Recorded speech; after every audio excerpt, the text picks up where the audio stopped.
presentation focuses on the design, development, and implementation of a staff professional development program for enhancing inclusion in the workplace. So let's get started. Various staff development programs have promised to eliminate discriminatory practices and prejudices within the workplace. Such promises are misleading because inclusion is a work in practice and requires consistent reflection. Hence, let me say that staff development on inclusion is not the silver bullet for inclusion. Before designing an inclusive training program, there should be at least a draft policy for inclusion within the workplace. In the event there is no such policy, I would recommend that you seek assistance in designing one. Also, adequate research must be conducted to solicit information on the strengths, weaknesses, and possible opportunities for inclusive practices within your workplace. In training sessions I have completed over the years, I have used a SWOT analysis as a starting point for staff development. I have created a sample SWOT analysis for you in the description section of this presentation. Please feel free to use or share. While it may not be possible to address all the areas in relation to inclusive practices within your staff development program or training program, it is important that you address dominant themes connected to inclusion and diversity. Some of these themes include, but are not limited to, biases in the workplace, power and privilege, negative discriminatory practices and behavior, gender diversity, legislation in relation to inclusion. Please see the planning sheet in the description section for a more comprehensive listing of themes. These themes should be used to create learning outcomes and session activities. Now let us examine the space and pace for your inclusive staff development program or workshops. It is important that the development programs are designed to allow self-reflection, active discussions, and engagement with experts in the field.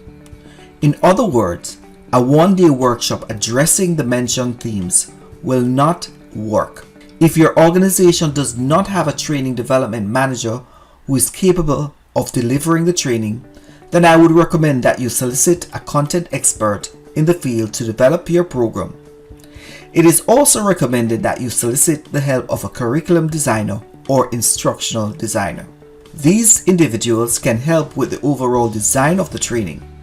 The delivery of the program should be conducted by individuals with the required knowledge and experience in delivering this training.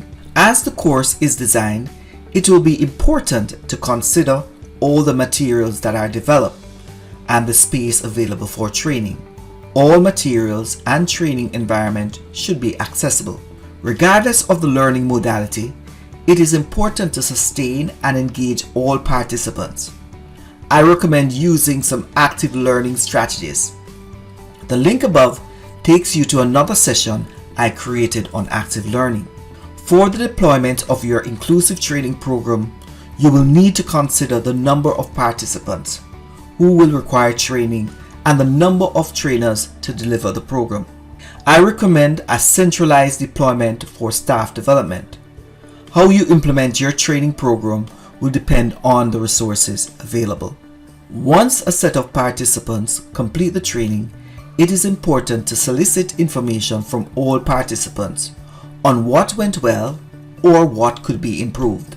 The feedback should be tabulated, analyzed, and used to improve the training program.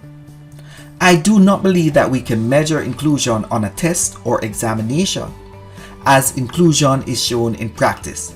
However, for the culminating of any training, the teacher in me comes to life. Hence, I believe at the end of the training program, participants should be engaged in activities that highlight their learning or reflection points within the program or workshops.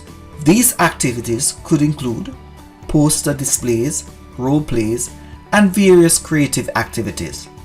Furthermore, I strongly believe that participants should be recognized. This could be in the form of issuing a certificate to all participants. My final words. Since inclusion is a work in practice, the certification should be seen as a symbol of commitment to inclusive practices. within the organization, of course. And of course, these participants will need a refresher course in the future. Remember, inclusion does not reside on paper, but can be seen in daily actions. If you would like to follow up with me regarding designing your own inclusive training program, please email me. My contact information is provided in the description section of this presentation. Thanks for watching. Please subscribe to this channel. We have more content coming out shortly.